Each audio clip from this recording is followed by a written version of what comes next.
The most direct route for the overland sections of the Cook Strait power cable proved to lie through back country. A preliminary route was chosen by working from aerial maps and from aerial reconnaissance. Now, on the ground, surveying for the line begins in earnest. In the inter-island power link, submarine cable covers 25 miles. But there is also 22 miles of overhead line to be planned for in the North Island, running inland from Cook Strait to the Haywards Converter Station. And from Cook Strait southwards through the South Island to the Benmore Power Station, 332 miles to be surveyed in detail.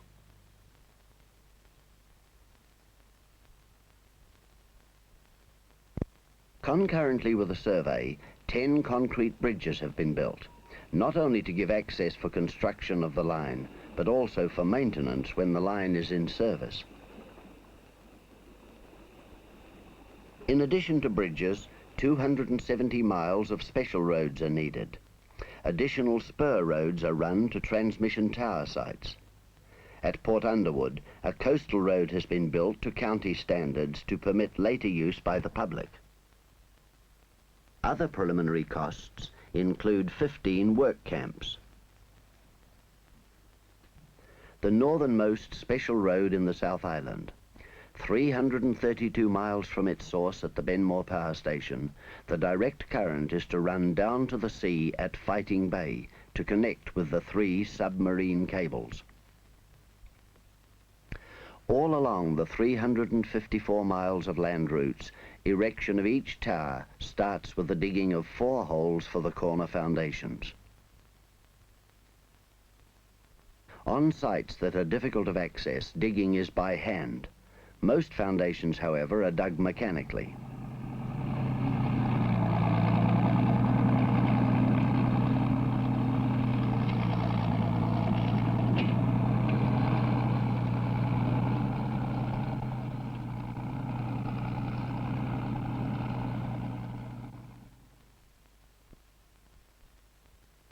Setting of the embedded members of a tower, called stubs on the job, requires great precision.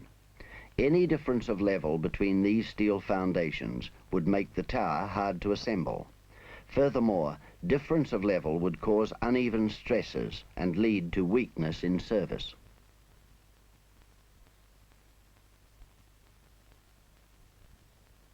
When the stubs have been set accurately in the ground and the holes backfilled, erection of the towers can begin. In most locations, steel stubs are used. But where a tower must be set in a riverbed or near a bank where there's any risk of scouring by floodwaters, concrete foundations are used.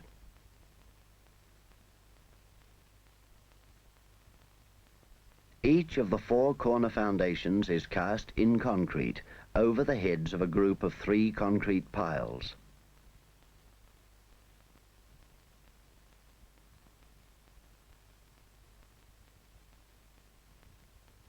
From time to time, the construction workers get a foretaste of the sudden and gusty winds that over the years the finished towers must be able to withstand.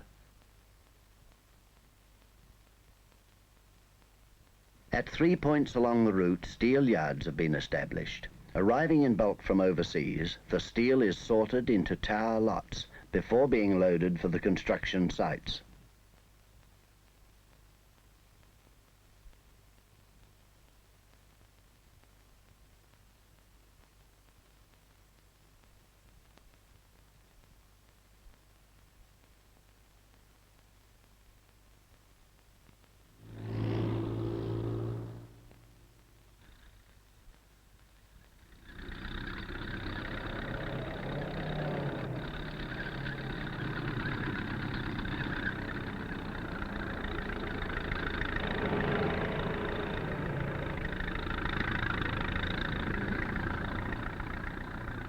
Access to sites is a factor of varying difficulty. A few of the tower lots have very complicated journeys.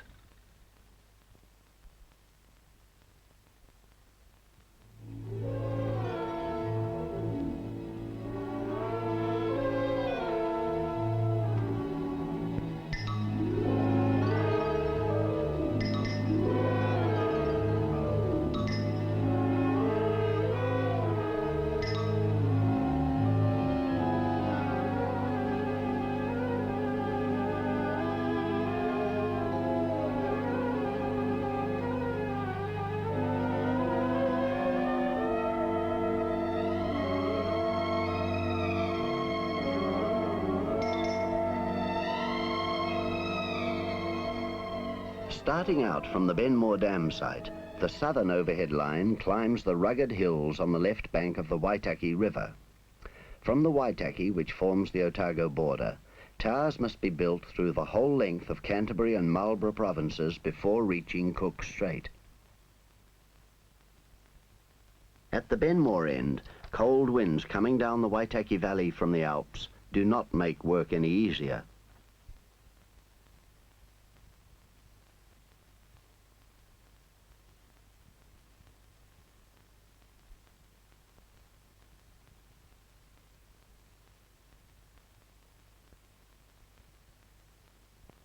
After assembly on the ground, tower sections are erected with the aid of a centrally floating aluminium gin pole.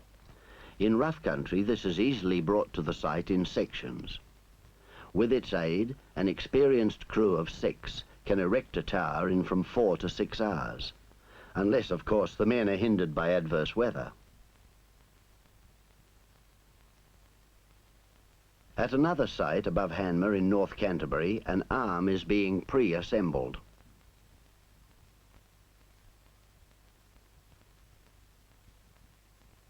While holes are dug for the next tower, let us watch 5 hours' work, but saving time with the stop-motion camera. The head of the gin pole keeps all the time above the work. Over to the truck for lunch, and then the left and right upper sections of tower are completed on the ground.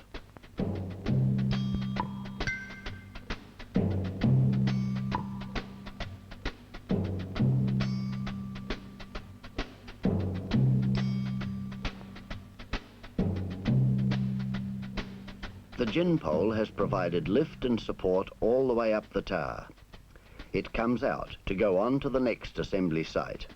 Back to earth come the riggers after a job well done. One more support has been made for the 354 miles of overhead line needed to link the South Island resources of melting snows with North Island power demand.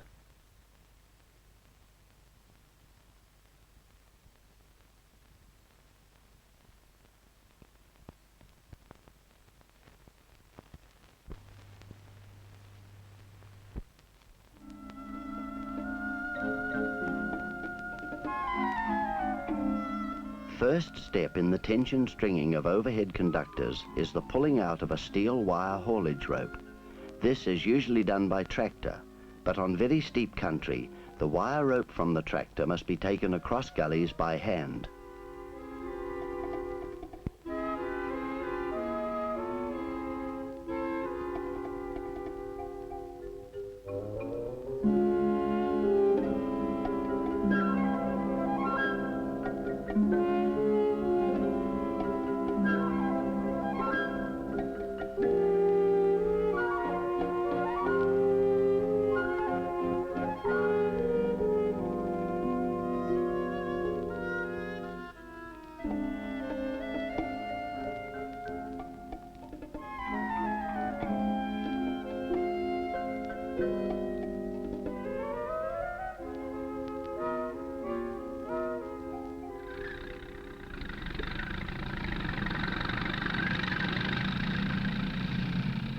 Hauling in the wire rope laid by hand, the tractor brings over 2 haulage ropes and slung below them the earth wire that will top the towers.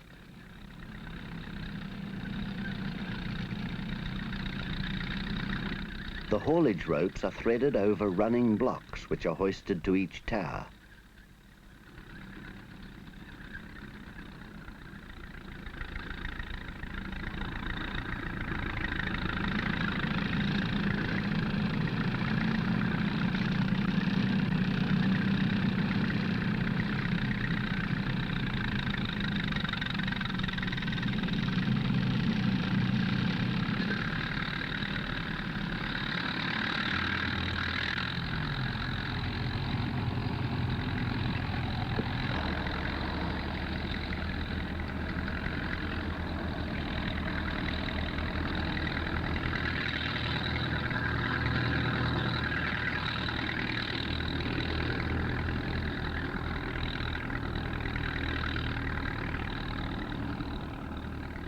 attachment to the end of the aluminium conductor, which must be handled with care, is by means of a stocking grip.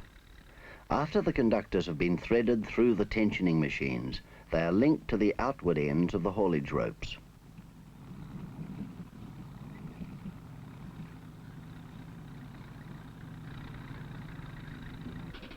Tensioner brakes are adjusted and the pull begins.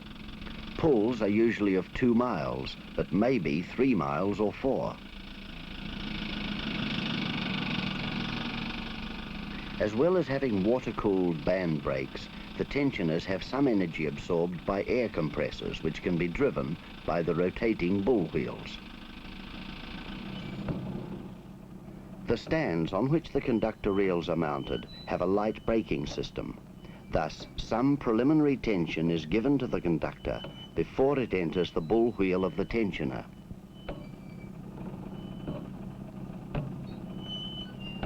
The haulage ropes draw the conductor cables through the lifted running blocks and across the valleys.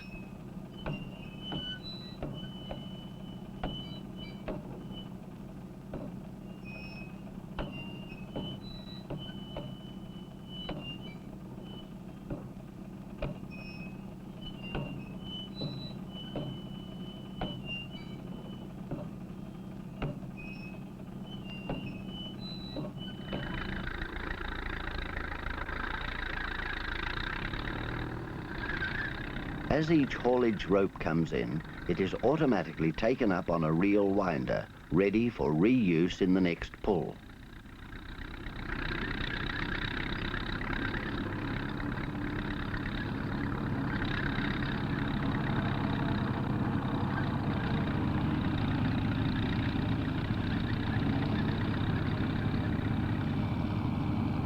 The end of the pull.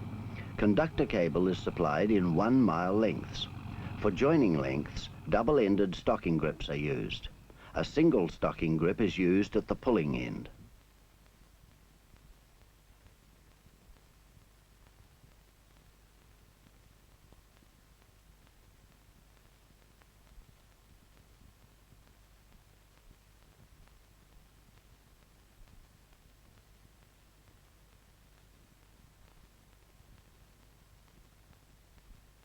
After each pull, the conductor cable is lowered to the ground for final jointing. A steel inner sleeve joins the steel cores together with the aid of a 100-ton compressor.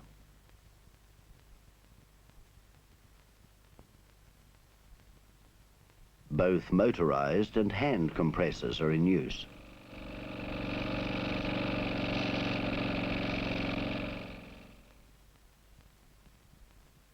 Outside, a conducting sleeve of aluminium completes the joint. This also is closed onto the conductor with a compressor. For maximum conductivity, it is very important that the steel sleeve be located in the center of the joint. Radiographs are taken of all joints using a heavily shielded cesium-137 source. A lead band placed on the middle of the sleeve casts a negative shadow on the X-ray plate. Reference to this light vertical bar shows how far out of place is the center of the gap, marked with a cross between the two steel cores.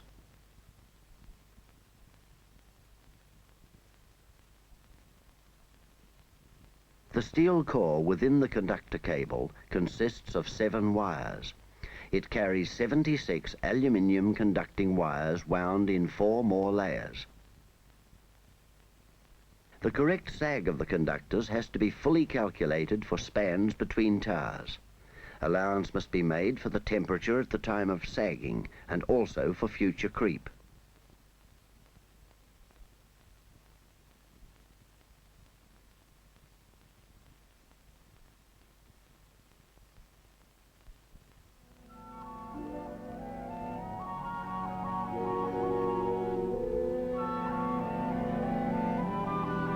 With conductors correctly run and insulators fitted, the next step is twisting on tapered armoring rods to protect the conductor against abrasion and possible flashovers.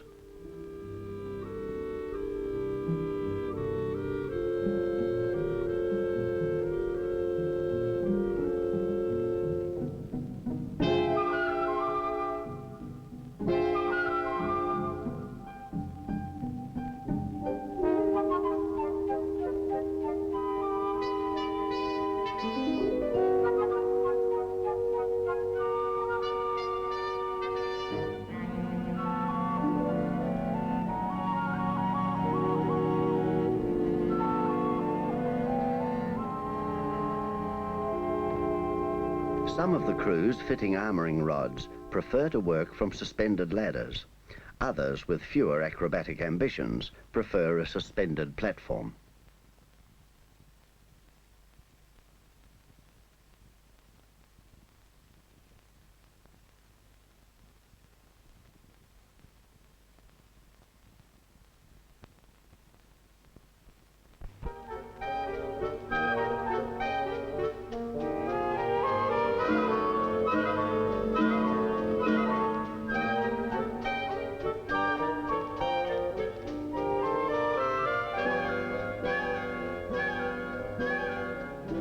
Suspended from the towers, each overhead conductor consists of a pair of cables spaced 17 inches apart.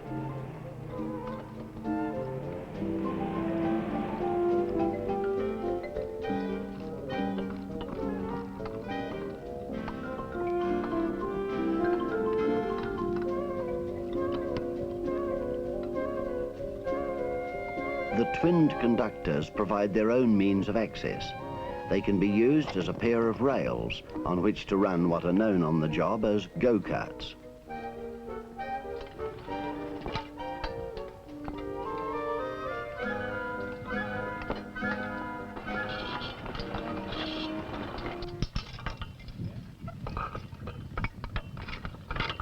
Working from the go-kart, circular spacers are bolted in at intervals along each span. The spacers keep the paired cables from swinging together in the wind. They also prevent them from being drawn sharply together in the event of a short circuit.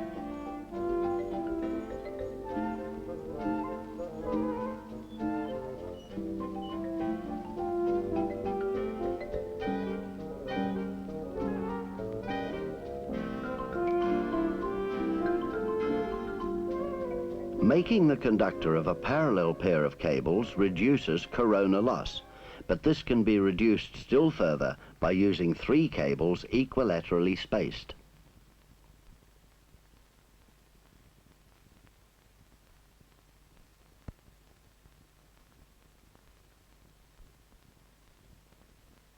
This pattern is used on those parts of the line that come within 2 miles of long-distance radio-telephone aerials. Where the line comes within 1.25 miles of the receiving stations, the 3 cables are increased to 4.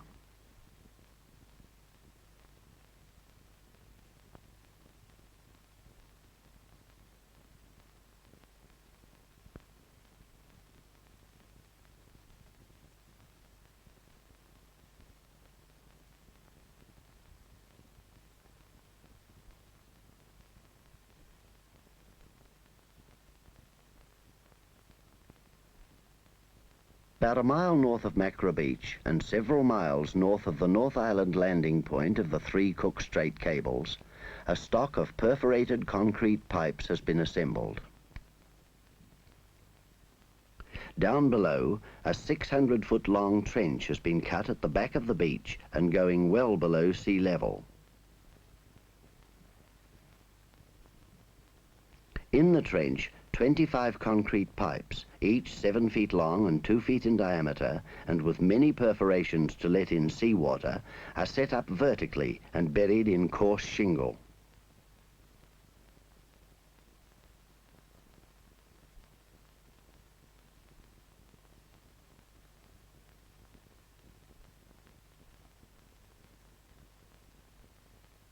Into each of the 25 vertical pipes, a 7-foot-long graphite electrode is lowered. These are 6 inches in diameter, and the 25 of them can pass enough current into the sea and back to electrodes at Benmore to provide an earth return for the current from any one of the 3 Cook Strait cables. Even if 2 of the 3 submarine cables should be out of action, the scheme can still function on part power.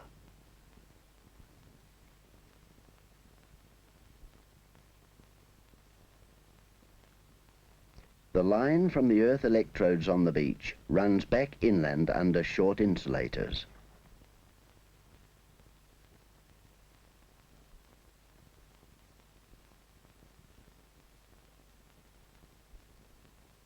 Where it meets the main power line, it joins up with it. The heavy earth cables of the same gauge as the power cables run back to the Hayward substation along the top of the towers. To facilitate wiring during erection of the big DC line, local distribution lines which crossed the route were put temporarily underground.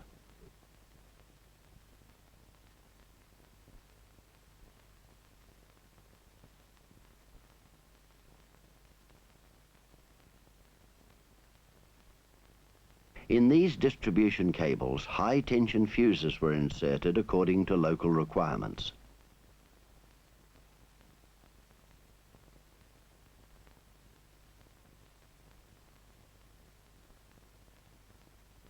A comparison of insulators. Coastal type with 500-inch leakage path against inland type with 220 inches. The towers are also of varied design. An inland strain tower, inland suspension towers. Some of the inland suspension towers have been given strengthened cross arms.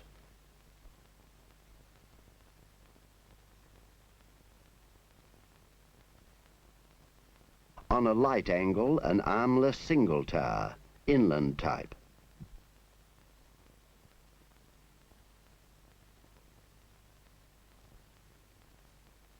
Still inland, but on a heavier angle, the armless towers are doubled.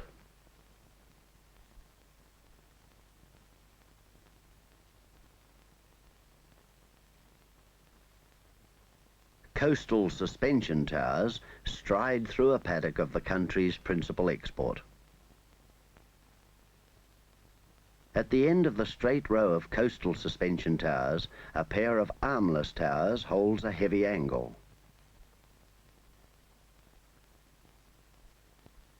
One more variant.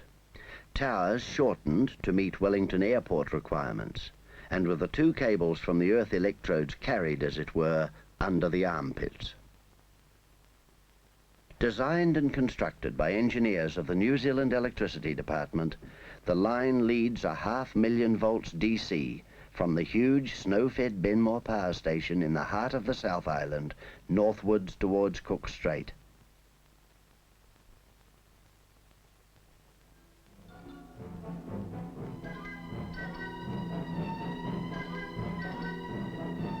From Cook Strait, the line goes inland, taking, past Wellington City, enough power to equal the output of 3 or 4 average North Island power stations. Power demand is increasing at compound interest by about 10% each year, but the new cable carries enough power to cater for more than 3 years' expected increase. As the great Benmore Cook Strait Haywards line starts to feed 600 megawatts of DC power into the Haywards converter station, the electric power base of New Zealand's prosperity becomes a great deal more secure.